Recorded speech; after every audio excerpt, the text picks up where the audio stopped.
श्री गणेशाय नमः। नमस्कार मंडळी, रेखास किचनमध्ये पुन्हा एकदा तुमचे स्वागत। तर आज आपण बनवणार आहोत उपवासाचे थालीपीठ अगदी 5 मिनिटात। चला तर मग सुरू करूयात रेसिपीला। तर इथे मी एक बटाटा घेतलेला आहे, हा मी कच्चा बटाटा घेतलेला आहे। आता आपण हा पील करून घेऊया।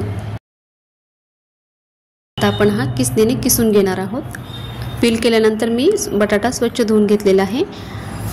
आता आपल्याला बटाटा धुवायचा नाहीये। आता आपल्याला यामध्ये हिरवी मिरचीची पेस्ट,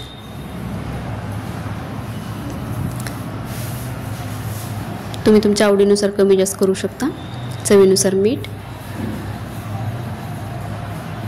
आणि शेंगदाण्याचं कूट आपल्याला याच्यामध्ये टाकून घ्यायचं आहे।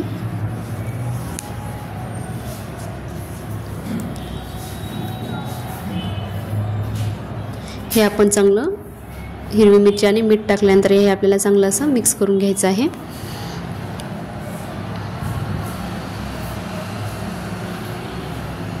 हे मिक्स झाल्यानंतर आपल्याला यामध्ये शेंगदाण्याचं जाडसर वाटलेलं कूट टाकून घ्यायचं आहे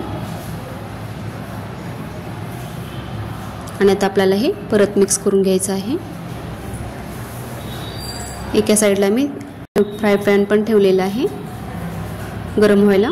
आता आपण हे मिक्स झाल्यानंतर लगेच त्यामध्ये थालीपीठ लावून घेणार आहोत। थोडंसं तेल टाकलेलं आहे आणि आता आपण हा जो बटाटा किसून घेतलेला आहे त्याचं थालीपीठ लावून घेऊया। तर तुम्ही बघू शकता अशा प्रकारे आपण त्याचा थालीपीठ लावून घेऊयात। लावून घेतलेलं आहे आणि आता हे आपल्याला स्लो आचेवरती भाजून घ्यायचं आहे।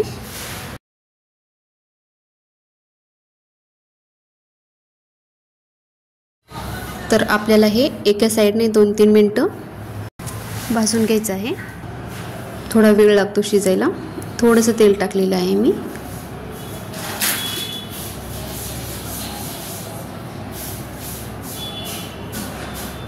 तर आता आपण हे 2-3 मिनिटांनंतर पलटून घेऊयात।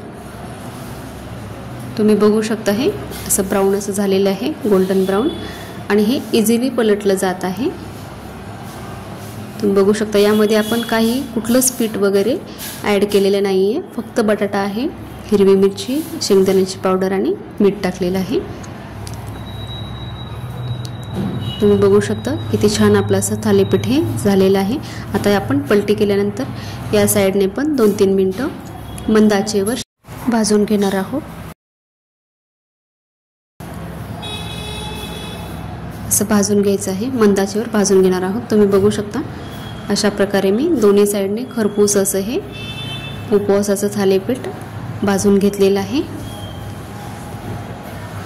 तर अशा प्रकारे तुम्ही पण नक्की ट्राय करा, खूप छानच झालं होतं आणि काहीतरी वेगळं। नेहमी साबुदाणा खिचडी, वरीचं भात वगैरे खाऊन आपल्याला कंटाळा येतो, तर हे खूप बेस्ट ऑप्शन आहे आणि खूप टेस्टी पण तेवढंच आहे। आणि तुम्हाला माझे व्हिडिओ आवडत असतील तर नक्की व्हिडिओला लाईक करा, शेअर करा आणि चॅनलला सबस्क्राईब नक्की करा। तर तुम्ही बघू शकता दिसायला किती डिलिशियस असं दिसत आहे आपलं उपवासाचं थालीपीठ। तुम्ही पण नक्की ट्राय करा आणि कसं झालं ते मला नक्की सांगा। चला तर मग भेटूयात पुढच्या अशाच एका नवीन आणि छान छान रेसिपीसोबत। तोपर्यंत धन्यवाद। श्री स्वामी समर्थ।